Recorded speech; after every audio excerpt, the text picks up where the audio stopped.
صرف اقبال نے نہیں کہی، وہ داڑھی بڑھا تھا، عالم تو نہیں تھا. یہی بات کہی 14ویں صدی کے مجدد اعظم شیخ الہند مولانا محمود حسن اسیر پاک. 4 سال کی اسیری کے بعد جب رہائی پا کر آئے تھے 1920 میں، اور رہائی کیوں ملی تھی کہ ٹی وی تھرڈ سٹیج کو پہنچ گئی تھی. انگریز ڈرتا تھا کہ اگر ہماری اسیری ہی کے اندر کہیں انتقال ہو گیا تو کہیں طوفان ہو جائے، لہذا چھوڑ دیا. دیوبند میں ایک جلسہ منعقد ہوا اور وقت کے سارے بڑے بڑے علماء پر، اشرف علی تھانوی صاحب پر، شبیر احمد عثمانی صاحب پر، مولانا حسین احمد مدنی پر، ہمارے جو پاکستان میں مفتی محمد شفیع صاحب پر، اور انہوں نے یہ واقعہ لکھا ہے اپنی کتاب میں وحدت امت میں کہ شیخ الہند نے کہا کہ ہم نے تو اپنی 4 سالہ دور اسیری میں جتنا ہی غور کیا ہے، ہمیں اپنے زوال کے 2 اسباب نظر آئے ہیں. ایک ہمارا قرآن کو ترک کر دیا، یہ لفظ ہے اس کے اندر، نوٹ کیجیے. حالانکہ علماء نے قرآن کو ترک کیا ہے، لیکن اگر آپ نے کہا نہیں تو یہ صحیح نہیں کیا. ان کا سارا زور فقہ پر ہے، حدیث پر ہے، زیادہ زور قرآن پر نہیں ہے. صحیح بات. کہنے والا کون ہے؟ شیخ الہند. ایک ہمارا قرآن کو ترک کر دینا اور دوسرا آپس کے اختلافات. اور مفتی شفیع صاحب نے اس کے اوپر پھر یہ گرہ لگائی کہ حضرت شیخ نے جو 2 باتیں کہی تھی حقیقت میں ایک ہی ہے. ہمارے اختلافات بھی اسی لیے کہ ہم نے قرآن کو ترک کر دیا. یہ ہے ایک شعر جو میرے ذہن میں چپک گیا تھا. پھر قرآن سے اللہ نے جو ایک مناسبت دی ذہنی قلبی، اللہ کا شکر ہے، اللہ کا فضل ہے. دوسرا شعر وہ ہے کہ وقت فرصت ہے کہاں، کام ابھی باقی ہے، نور توحید کا اتمام ابھی باقی. پورا عرضی جب تک کہ توحید سے جلوگر نہ ہو جائے اور اسلام کا ڈنکا نہ بج جائے، اس وقت تک حضور کا مشن مکمل نہیں ہے. حضور حوالے کر کے گئے تھے امت کو. خطبہ حجۃ الوداع میں آپ نے سوال کیا الا هل بلغت، اور 1.25 لاکھ کے مجمع نے جواب دیا انا نشهد انك قد بلغت الرسالة واديت الامانة ونصحت الامة وكشفت الغمة. حضور اب گواہ، آپ نے حق رسالت ادا کر دیا، حق امانت ادا کر دیا، مسلمانوں کی خیر خواہی کا حق ادا کر دیا، امت کی خیر خواہی کا، اور گمراہی کے پردے چاک کر دیا. 3 دفعہ حضور نے سوال کیا، 3 دفعہ جواب دے کر پھر آسمان کی طرف نگاہ اٹھائی اور انگشت شہادت سے اشارہ کیا اور پھر لوگوں کی طرف اللہم اشہد اللہم اشہد اللہم اشہد، اے اللہ تو بھی گواہ رہے، یہ مان رہے ہیں کہ میں نے پہنچا. اسے میں کہا کرتا ہوں سائی آف ریلیف. کندھوں پر ایک بہت بڑا بھاری بوجھ آ گیا، بہت بڑی امانت تھی قرآن. اس کے پہنچانے پر کیا کیا تکلیفیں اٹھائی. پاگل کہے گئے، مجنون کہے گئے، شاعر کہے گئے، ساحر کہے گئے، مسحور کہے گئے، زیادہ ہی کہا. اور پھر جو مارے کھائی ہیں، جو 3 سال کی شیب بنی ہاشم کے اندر اسیری تھی، جس میں کھانے پینے کی چیزیں گھاٹی میں داخل نہیں ہو سکتی تھی. ہماری جیلوں میں تو آپ کو کھانا تو ملتا، وہاں تو کچھ نہیں تھا. پھر طائف کا پتھراؤ یاد کیجئے، پھر مکے سے نکلنا اور 3 دن رات ایک غار میں چھپے رہنا. پھر مدینے کے اندر آپ کو معلوم ہے غزوہ بدر آ رہی ہے، اس میں 70 اگر کافر مارے گئے تو غزوہ احد میں 70 صحابہ شہید، جن میں حضرت حمزہ بھی ہے. 3 رشتے ہیں حضرت حمزہ سے. چچا بھتیجا سب کو بس یہی معلوم ہے، چچا بھتیجا، خالہ زاد بھائی، دودھ شریک بھائی، اور عربوں میں دودھ شریک بھائی حقیقی بھائی کے طور پر ہوتا تھا. اور ان کی لاش سامنے آئی ہے کہ ناک کاٹ لی گئی ہے، کان کاٹ لیے گئے اور پیٹ چاک کر کے کلیجہ چبایا گیا. یہ سارے بوجھ اٹھا کر اگر وہ حق تبلیغ ادا ہو گیا، اللہ یہ مان رہے ہیں تو بھی گواہ. اور پھر کیا کہا فَلْيُبَلِّغِ الشَّاهِدُ الْغَائِبَ. اب جو یہاں موجود ہے ان کا فرض ہے کہ ان کو پہنچائیں جو یہاں نہیں. اور یہ ابد الآباد تک کے لیے، قیامت تک کے لیے. قُلْ أَطِيعُوا اللَّهَ وَرَسُولَهُ فَإِن تَوَلَّوْا فَإِنَّ اللَّهَ لَا يُحِبُّ الْكَافِرِينَ. وقال عز وجل كما ورد في سورة التوبة قل إن كان آباؤكم وأبناؤكم وإخوانكم وأزواجكم وعشيرتكم وأموال اقترفتموها وتجارة تخشون كسادها ومساكن ترضونها أحب إليكم من الله ورسوله وجهاد في سبيله فتربصوا حتى يأتي الله بأمره والله لا يهدي القوم الفاسقين. صدق الله العظيم. وقال النبي صلى الله عليه وسلم لا يؤمن أحدكم حتى يكون هواه طبعا لما جئت به. وقال صلى الله عليه وسلم لا يؤمن أحدكم حتى أكون أحب إليه من والده وولده والناس أجمعين. أو كما قال صلى الله عليه وسلم رب اشرح لي صدري ويسر لي أمري واحلل عقدة من لساني يفقهوا قولي. اللهم ربنا الهمنا رشدنا واعذنا من شرور انفسنا اللهم ارنا الحق حقا وارزقنا اتباعه وارنا الباطل باطلا وارزقنا اجتنابه اللهم ربنا نور قلوبنا بالايمان واشرح صدورنا بالاسلام ووفقنا لما تحب وترضى اللهم ارزقنا حبك وحب حبيبك وحب من يحبك آمین یا رب العالمین۔ معزز حاضرین اور محترم خواتین، السلام علیکم ورحمۃ اللہ وبرکاتہ۔ میری آج کی گفتگو کا موضوع ہے حب رسول کے تقاضا۔ ظاہر بات ہے کہ کوئی مسلمان ایسا نہیں ہوگا کہ مدعی نہ ہو کہ اسے حضور سے انتہائی محبت ہے، بلکہ جو عوام ہے مسلمان وہ چاہے بے عمل ہو لیکن ان میں جو حمیت اور غیرت رسول کے لیے ہے صلی اللہ علیہ وسلم، کہ ان کی حرمت پر کٹ کرنے کے لیے تیار رہتے ہیں، تو اس سے میں سمجھتا ہوں کہ کوئی شخص بھی محروم نہیں۔ لیکن اس حب رسول کے تقاضے کیا ہے، ان کو سمجھنے کی ضرورت ہے۔ کہیں ایسا نہ ہو کہ ہم تو اپنے کہیں یہ سمجھتے رہے کہ ہم بہت عاشق رسول ہیں، محب رسول ہیں، لیکن آخرت میں جا کر قیامت کے دن ہم پر راز کھلے کہ نہیں، اللہ کو تو یہ شے قبول نہیں ہے، تمہارا دعویٰ رد کر۔ اس میں میں سب سے پہلے آپ کے سامنے ایک فارمولہ رکھنا چاہتا ہوں۔ دیکھیے اسلام کا تقاضا کیا ہے؟ اللہ کی اطاعت کرو اور اللہ کے رسول کی اطاعت، یہ بنیاد ہے۔ حاکم مطلق اللہ ہے، شارع حقیقی اللہ ہے، اور اس کے نمائندے کی حیثیت اس کے رسول کو حاصل ہے صلی اللہ علیہ وسلم۔ اطیعوا اللہ واطیعوا الرسول۔ اس سے جو انحراف کرے گا، میں نے ابھی آپ کے سامنے سورہ آل عمران کی 2 آیتیں پڑھی ہیں، قل ان کنتم تحبون اللہ فاتبعونی یحببکم اللہ۔ اے نبی ان سے کہہ دیجیے اگر تم اللہ سے محبت کرتے ہو تو میرا اتباع کرو، میری پیروی کرو، اللہ تم سے محبت کرے گا، یغفر لکم ذنوبکم، اور تمہاری خطائیں بھی بخش دے گا، اللہ غفور رحیم، اور اللہ تو غفور بھی ہے رحیم بھی۔ قل اطیعوا اللہ ورسول، کہہ دو اطاعت کرو اللہ کی، اللہ کے رسول کی، فإن تولوا، پھر اگر وہ اس سے روگردانی کریں، فإن اللہ لا يحب الکافرین، تو اللہ کو ایسے کافر پسند نہیں۔ یعنی اطاعت رسول سے انکار، اللہ کی اطاعت سے انکار ہو جاتا ہے، انسان دائرہ اسلام سے خارج ہو جاتا ہے۔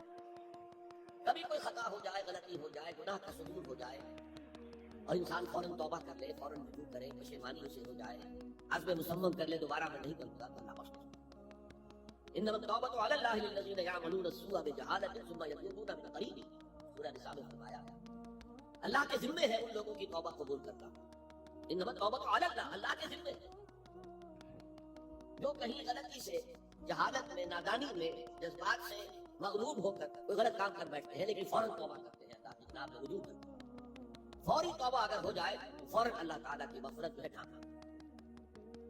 لیکن اگر مستقل طور پر کسی ایک معصیت پر بھی ڈیرا ڈال دیا جائے، مثلا آج کی دنیا میں جو بہت کامن شے ہے سود، جسے اللہ نے حرام قرار دیا، جس پر اللہ کی طرف سے اعلان جنگ ہے، آدم بحق من اللہ ورسولہ، تو سن لو الٹیمیٹم ہے اللہ اور اس کے رسول کی طرف سے، اسے اپنے کاروبار کا مستقل جز بنا لیا، تو ایک غلطی، ایک گناہ بھی انسان کو ہمیشہ کے لیے جہنم میں ڈال سکتا ہے۔ بلا من کسب سیئۃ واحاطت بہ خطیئتہ فاولئک اصحاب النار هم فیہا خالدون۔ جو نہیں، کسی نے جان بوجھ کر ایک بڑا گناہ کمایا، چھوٹے چھوٹے گناہ جو ہے گناہ صغیرہ، وہ تو خود بخود بھی دھلتے رہتے ہیں اللہ کی رحمت سے صاف کرتے ہیں۔ لیکن کسی نے کبیرہ گناہ کمایا، جان بوجھ کر کیا، اور پھر اس پر ڈیرے ڈال دیے، اور وہ گناہ اس کے گھر گھیرا کر بیٹھا، احاطت بہ خطیئتہ فاولئک اصحاب النار هم فیہا خالدون، تو وہ ہے جہنمی اور اس میں ہمیشہ رہے۔ تو اطاعت اللہ کی، اطاعت رسول کی، یہ تو اسلام کا بنیادی مطالبہ ہے۔ اگر یہ بھی نہیں ہے تو کچھ نہیں، اگر یہ نہیں تو بابا پھر سب کہانیاں۔ اب ذرا اس سے قدم اوپر اٹھو، اطاعت کے ساتھ محبت۔ جب اللہ کی اطاعت کے ساتھ اللہ کی محبت جمع ہو جائے گی تو اس کا نام ہے عبادت۔ امام ابن تیمیہ رحمۃ اللہ علیہ کے جو شاگرد رشید ہیں، حافظ ابن قیم رحمۃ اللہ علیہ، انہوں نے عبادت کی ڈیفینیشن کی ہے۔ عبادت کیا ہے؟ العبادت تجمع اصلین، 2 بنیادی چیزوں کو جمع کرنے سے عبادت وجود میں آتی ہے، غایت الحب وغایت الذل والخضوع، حد درجے کی اللہ کی محبت اور حد درجے میں اللہ کے سامنے گویا کہ پست ہو جانا، جھک جانا، بچ جانا، انتہائی اطاعت، انتہائی محبت۔ انتہائی میں کیوں کہتے ہیں؟ سورہ بقرہ کے 20ویں رکوع کی پہلی آیت، الذین آمنوا اشد حبا للہ، اور جو لوگ صاحب ایمان ہوتے ہیں وہ شدید ترین ہوتے ہیں اللہ کی محبت میں۔ بعد میں یہ تو مثبت انداز ہے، منفی انداز میں جو آیت آئی ہے وہ بہت سخت والی ہے، وہ میں بعد میں آپ کو تلاوت میں نے کی ہے۔ فارمولہ یہ ہے اللہ کی اطاعت جمع شدید محبت برابر ہے عبادت، اور یہ عبادت جو ہے ہمارا مقصد تخلیق قرار دیا گیا۔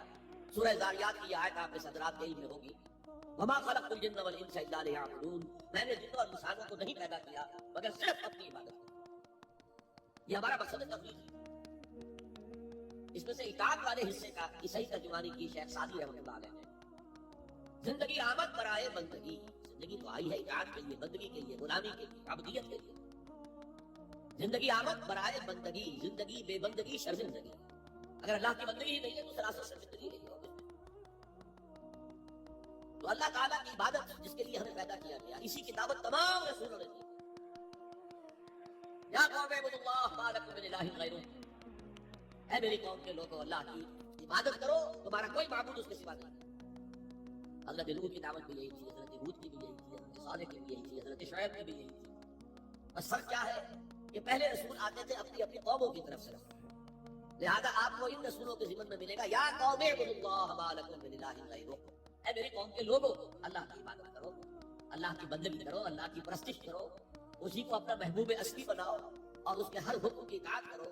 یا قوم اعبدوا اللہ ما لکم من الہ غیرہ، نبی اکرم صلی اللہ علیہ وسلم پر آ کر، کیونکہ آپ کی بعثت ہے پوری نوع انسانی کے لیے، تو اب یا قوم کا لفظ لے رہا، یا ایھا الناس، اے لوگو، اے بنی نوع انسان، یا ایھا الناس اعبدوا ربکم الذی خلقکم والذین من قبلکم لعلکم تتقون، اے لوگو عبادت کرو، بندگی کرو، پرستش کرو اپنے اس رب کی جس نے تمہیں بھی پیدا کیا اور جو تم سے پہلے تم کو بھی پیدا کیا تاکہ تم بچ سکو۔ یہ کیوں کہا دہرا کر تم سے پہلوں کو بھی پیدا کیا؟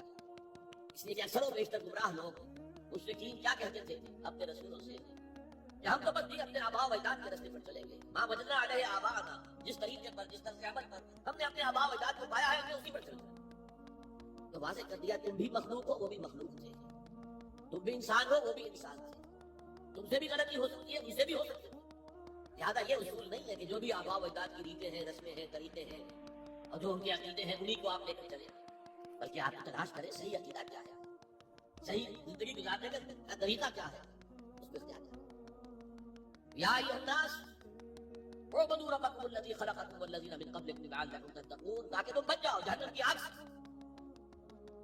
یہ جو میں نے بتایا کہ اطاعت کلی، ہم عدد، ہم وقت، ہم وجود، جزوی اطاعت نہیں، یہ ذرا نوٹ آف کوشن ہے۔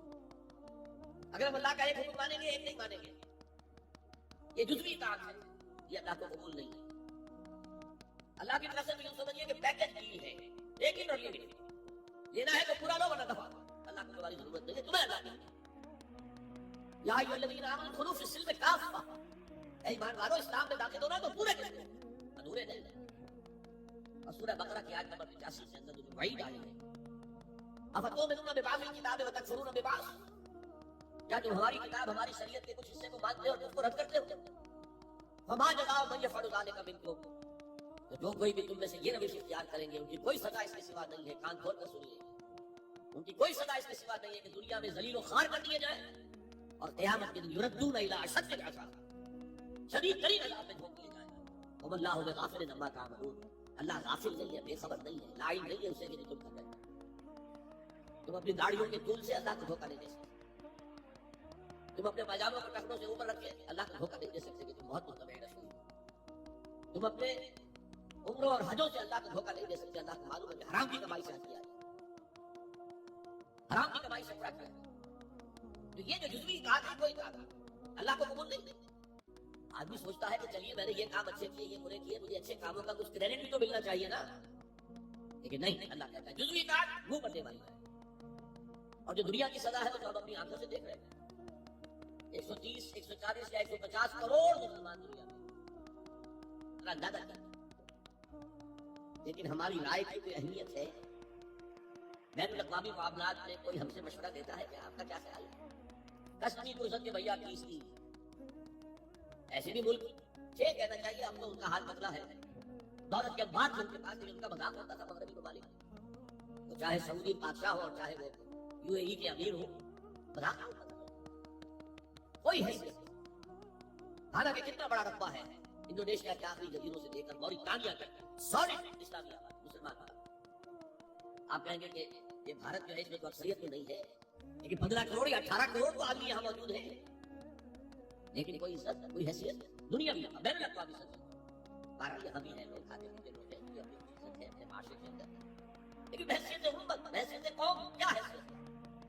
الا خزي في الحیات الدنیا، وہ تو ہماری نگاہوں کے سامنے موجود ہے۔ اب قیامت کے دن کے بارے میں جو دھمکی اللہ نے دی ہے، وَيَوْمَ الْقِيَامَةِ يُرَدُّونَ إِلَىٰ أَشَدِّ الْعَذَابِ، قیامت کے دن شدید ترین عذاب میں جھونک دوں گا۔ اس پر اللہ سے معافی طلب کی جا سکتی ہے، دعا ہی کی جا سکتی ہے، اللہ آپ رحم فرمائے۔ یہ میں نے آپ کے سامنے رکھا ہے فارمولہ، اللہ کی اطاعت جمع اللہ کی محبت، گو ٹو میک عبادت، یہی دو الفاظ آتے ہیں اللہ کے رسول کے لیے صلی اللہ علیہ وسلم۔ اللہ کے رسول کی اطاعت یہ تو اسلام کا بنیادی تقاضا تھا، اطیعوا اللہ واطیعوا الرسول فإن تولوا فإن اللہ لا يحب الکافرین، اطاعت کرو اللہ کی، اطاعت کرو رسول کی۔ پھر اگر یہ منہ موڑ لیں تو اللہ کو ایسے کافر بالکل پسند نہیں، وہ کافر ہوگا۔ لیکن اللہ کے رسول کی اطاعت کے ساتھ محبت کو جمع کیجیے۔ میں نے ابھی آپ کو حدیث سنائی ہے، حضور نے فرمایا لا یؤمن احدکم حتی اکون احب الیہ من والدہ وولدہ،